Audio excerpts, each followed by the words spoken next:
Hi, I'm Alice and this is Suki, and we're from the Free Team, and we're going to be talking you through our Human Rights and Equalities First approach.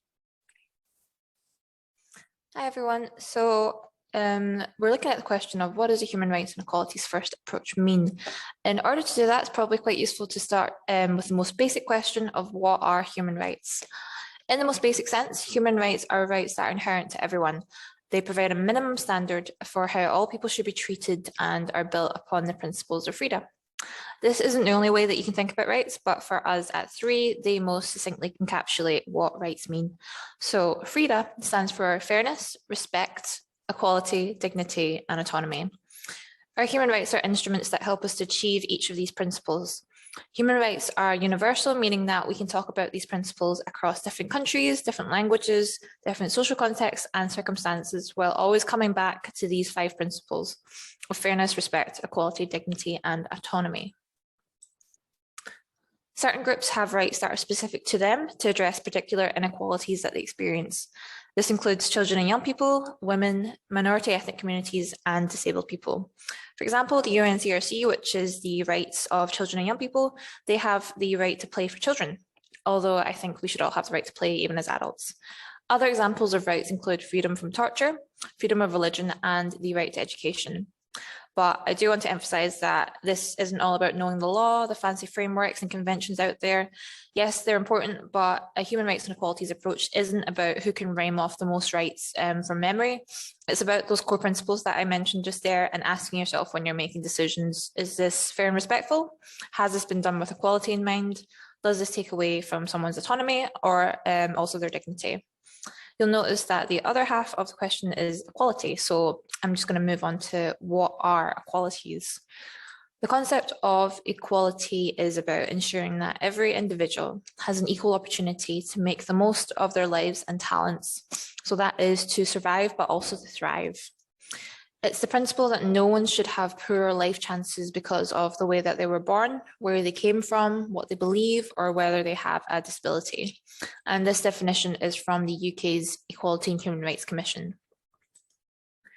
So the reason why we mention human rights and equalities separately is because, well, the right to equality and freedom from discrimination are enshrined in human rights treaties, meaning that human rights and equalities come hand in hand.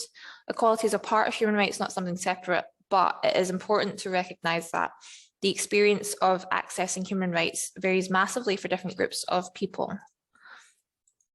So in the UK, we're probably most familiar with the Equality Act.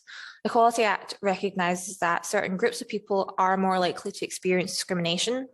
There are the 9 protected characteristics, which are age, race, sex, gender reassignment, pregnancy or maternity status, marriage or civil partnership, disability, sexual orientation, and religion or belief.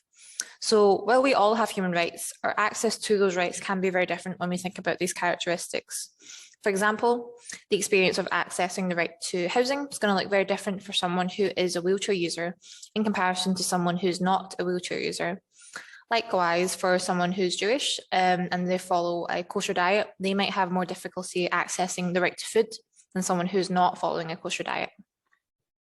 I'm just going to pass back over to Alice then. So we've just summarised what are human rights and what are equalities, and she's going to talk about how that adds up together to talk about a human rights and equalities first approach.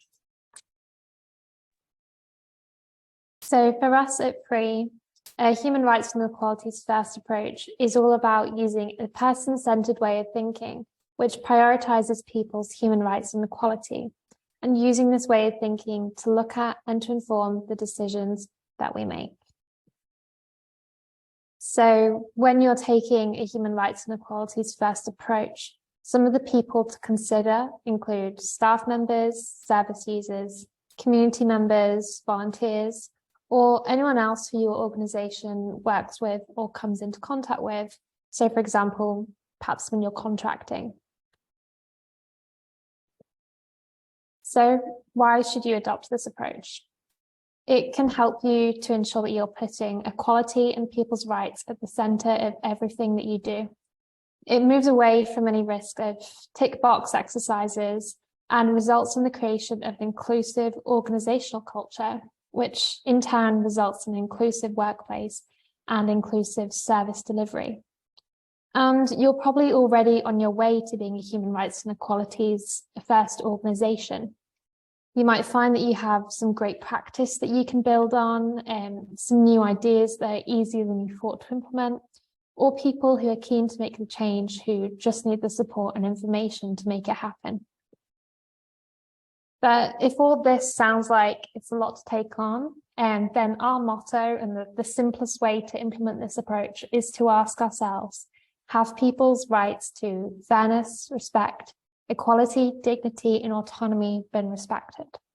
If you bring yourself back to this question at moments of reflection or at moments of change, then you are adopting the human rights and equalities first approach.